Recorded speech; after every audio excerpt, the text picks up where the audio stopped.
and welcome to a video that it's gonna present a very trendy topic, and that is AI.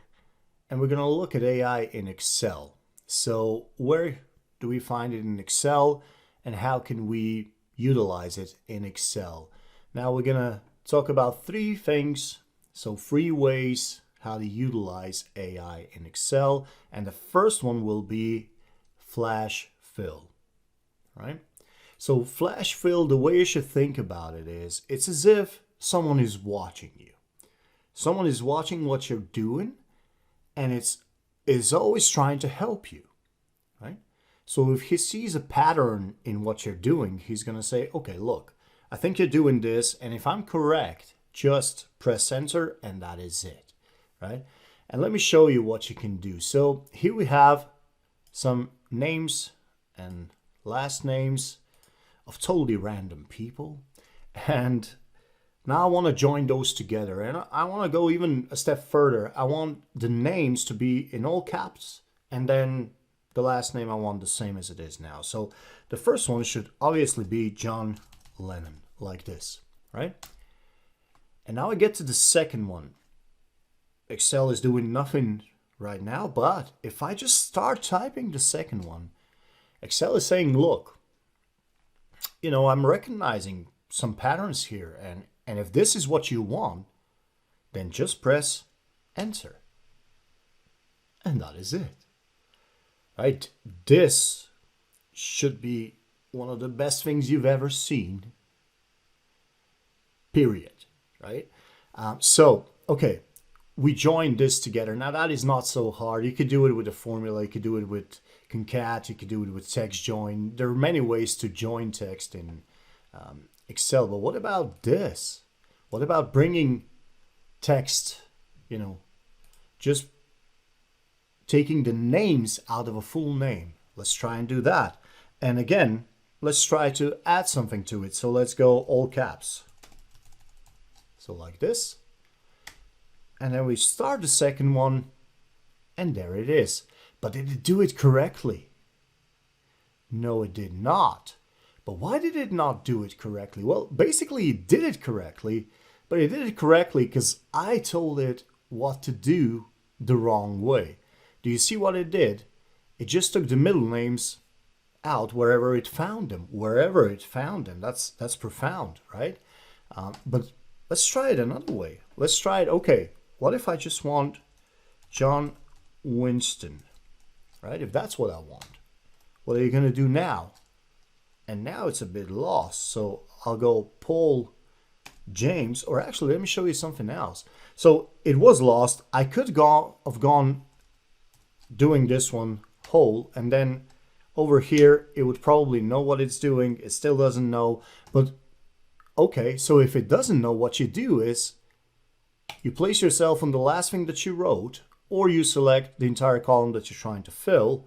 But I'm going to go with the last one that I wrote. And you go home, fill, and you say flash fill. And it fills that down for you, right? But do you see what it did? Now this is very interesting what it did here, right? And it did it wrong. Even though it kind of thinks it did it right, it did it wrong. So what it thinks it's doing is taking something from here, and obviously also taking something from here, right? Because Ringo is Richard here, so you can see Ringo Rich here. So it's taking this one first and then this one, right? So now let's see if we can actually, you know, get it to work. So if we go John Winston, and if we go P, and it did something, and again it's not correct. So what I want you to remember here, and this is the big one, I want you to remember that it's looking at the whole, so the whole set of data, and this way you actually see what it's thinking. So if I just went and said, look, just fill it down, right? I wouldn't know what it's thinking. It would fill down something, but I wouldn't know if it was correct. But if I go like this and I start typing, it's actually showing me what it's thinking. Now it's not going to do it now because I need to reset it. So if I go John, Winston, and then I go P, there it is. It's showing me what it's thinking. And if it's not the right thing, I can go, okay, sorry, I can go just give me that one and I'll write on. And I'll do this one. And then let's see if you know this one. Well, it should, but I'm guessing I just overdid it. But if I did this, if I said, look, I have all these free, just do the last one. There you go. It did it correctly. So flash fill, and it's not visible on this example as much as it would be on this one. So these are some Slovenian names, right? And what's interesting here is I have mostly just people with one name, but here I have people with two names, right? So the name and the middle name. And now, if I go, okay, this should be like this, and then I go with this one, you're going to see that it kind of looks okay, but over here, it blew up. And over here, again, it blew up. So if in this example, I would just go, well, there's the name, now do flash fill, it would be wrong, right? So it's cool, it's very cool that you're doing this because you're seeing what you're getting. And now, how do I solve this if I have, let's call it, just extra examples that are different than the first one that I'm trying to teach it with? Well, what you could do is you could take this row and just put it up there. So it's the second one that you do, and then it would work from there on. But you could also do this. You do the first one, you try to do the second one, you see that it's not working, so you remove it, and then you do this one. And you say, well, this is actually like this, right? And now that you have these two, now you select the whole thing, so everything that you're trying to fill down, and you just say home, fill, flash fill, or you press Control E. And now you can see that it did this one correctly and it did all the others correctly also, right? So you should always look at what flash fill is doing. Don't just, oh, it gave me something, enter. Look at what it's doing. And let's do two more examples. The first one, very simple. So I have the date of birth, but now I want the year of birth. And I just simply start typing, and there it is, right? As simple as that. Now, having said that, there is a deeper understanding here that you need to have, which is, if I change this now into 41, my flash fill will not change. So those are just constant values. It's as if I've written them in the cell. There's no formulas behind it. There's nothing behind it. So once I place this in, it has no awareness of the cells that it was derived from. So it doesn't change if you change the original cells. That's very important to keep in mind. Okay, now this one. Well, this one is, I'm guessing, my favorite example. So if you have something like this, and what you're trying to pull out are the numbers, right? So I would say, well, this is 251. Then what should this be? This should be 7.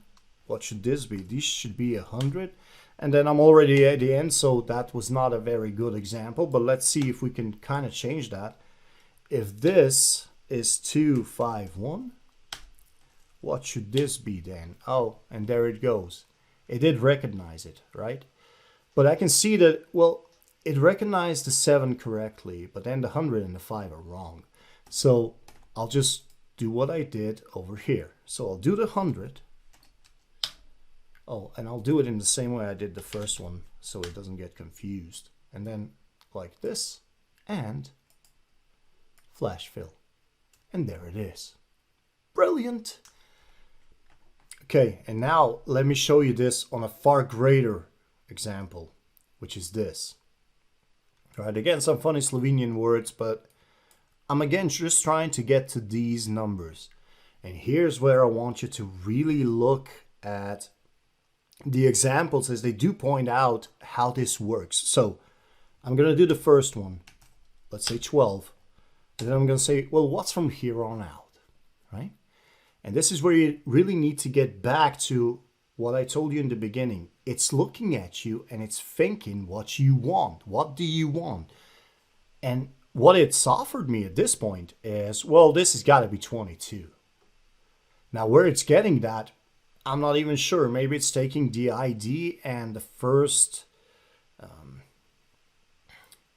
so the first number from the zip number. I don't know for the zip code, but you know, it's not correct. So I'll just say no. This one should be 89, and then the next one, well, it's kind of correct. So it said 44, but that's not what it should be. It should be 4. There you go. And now, well, now it knows what it's doing, right? And I'm hoping that this example really showed you that this is something you need to be careful using. It's a great tool. It's a brilliant tool.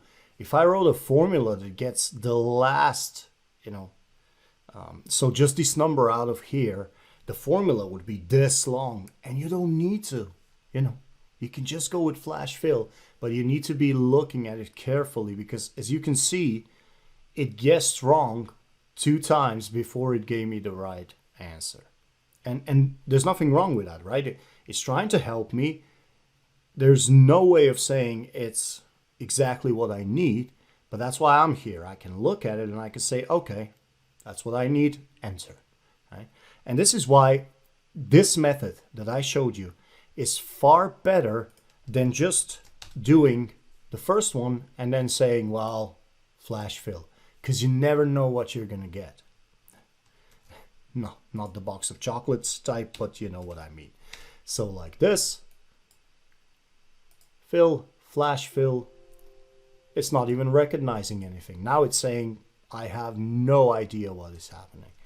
So let's add this one and now try with this. Flash fill, there it goes. Right. So this is part 1 of the AI in Excel series. And we talked about flash fill. It's a brilliant tool. You should be careful using it, as one should always be with AI, right? It's not necessarily AI in the deeper sense of the meaning, but it is AI, right? It is like someone's watching you and is trying to help you. Now, I hope you enjoyed this video, and I'll see you in part 2, where we're going to be talking about column from examples. So we're going to talk about basically the same thing, but that one will be taken over to Power Query. So column from example is this kind of flash fill AI kind of thing, but in Power Query, and it does have an extra punch. So I'll see you on the next one.